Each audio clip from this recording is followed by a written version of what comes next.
Welcome students. Welcome again to the lecture series on oscillation. So in today's class, we will discuss about the differential equation of SHM, some graphical representation, circular motion as SHM, and few definitions related to SHM. So at the first step, we have to construct the differential equation for simple harmonic motion. Now, according to the definition of simple harmonic motion, we know the restoring force is given by minus kx. So it is proportional to the displacement x, and it has a negative sign. That means it is restoring means it is always directed to the mean position. Your displacement means it is always in the opposite direction of the displacement. Now we can write the differential equation of the motion as m d2x dt2, this is your mass into acceleration term, plus kx equal to 0. So this comes from your Newton's law. Now you define some another term omega, which is angular frequency, as root over k by m. So we can write this equation as d2x dt2 plus omega square x equal to 0. Now what will be the solution of the differential equation? It can be written as a sine omega t plus phi. So A is called the amplitude of the oscillation, and this argument omega t plus phi is the phase, and only phi is the initial phase or epoch. So you should remember both sine and cos solution are good enough to represent a SHM because both of them are periodic in nature. So it may be sine omega t plus phi or cos omega t plus phi. So when we use sine and when to use cos, if it starts oscillating from the mean position, that means your x is 0 at t equal to 0. That means you should use sine equation.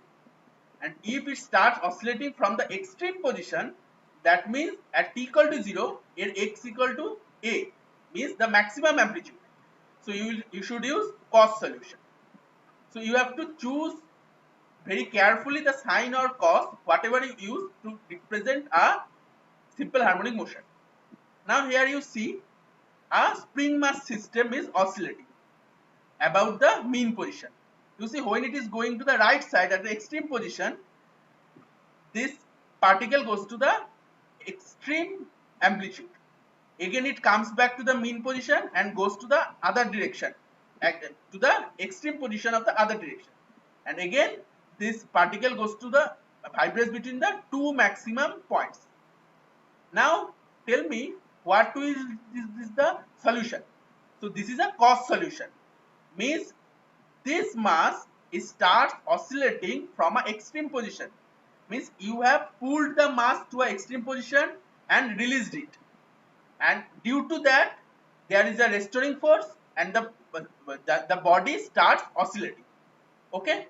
So you see this cos function can beautifully represent the oscillation of this mass spring system. Now here is a pendulum.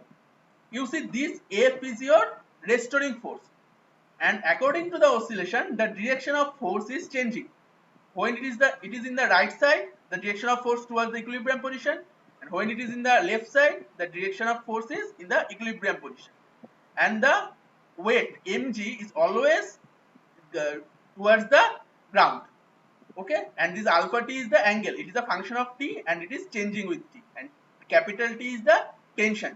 So due to this tension and weight, there is a restoring force and the particle is oscillating. This pendulum is oscillating. Okay.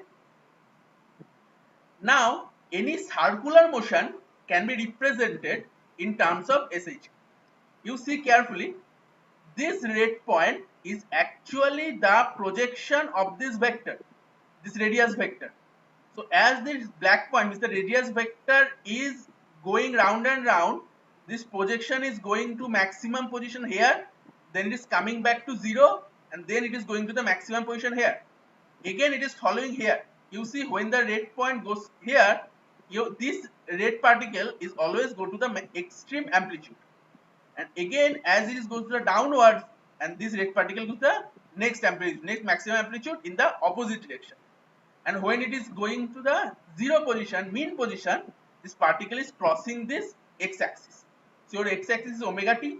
So as a function of time, this omega t, this angle is increasing, and this normal projection, this red point is function of omega t, and it is oscillating in simple harmonic motion. It is repeating its motion in to and fro.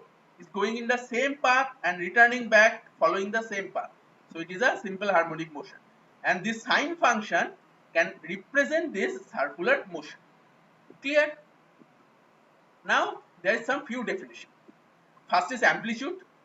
This is the maximum displacement described by the particle on either side of the mean position is called the amplitude of vibration. And in unit of this is meter, or in CGS it will be centimeter. Time period. The time period of a particle executing SHM is defined as the time required to complete one oscillation. So it will go to other in this direction, then go to the other direction and come back to the mean position. So time required to perform this part is the time period, and the unit of this is second. Then what is frequency? Frequency of an oscillating particle is defined as the number of oscillations made by the particle in 1 second. Is per second how many times it is oscillating. This is called frequency, and unit of this is hertz, or only per second. And what is phase? The phase of an oscillating particle is the state of displacement and motion at any instant of time. It is an angle, and the unit is radian. So by only seeing to the phase, you can say what is the actual situation of the oscillating particle. And the initial phase determines from where the particle starts its oscillation.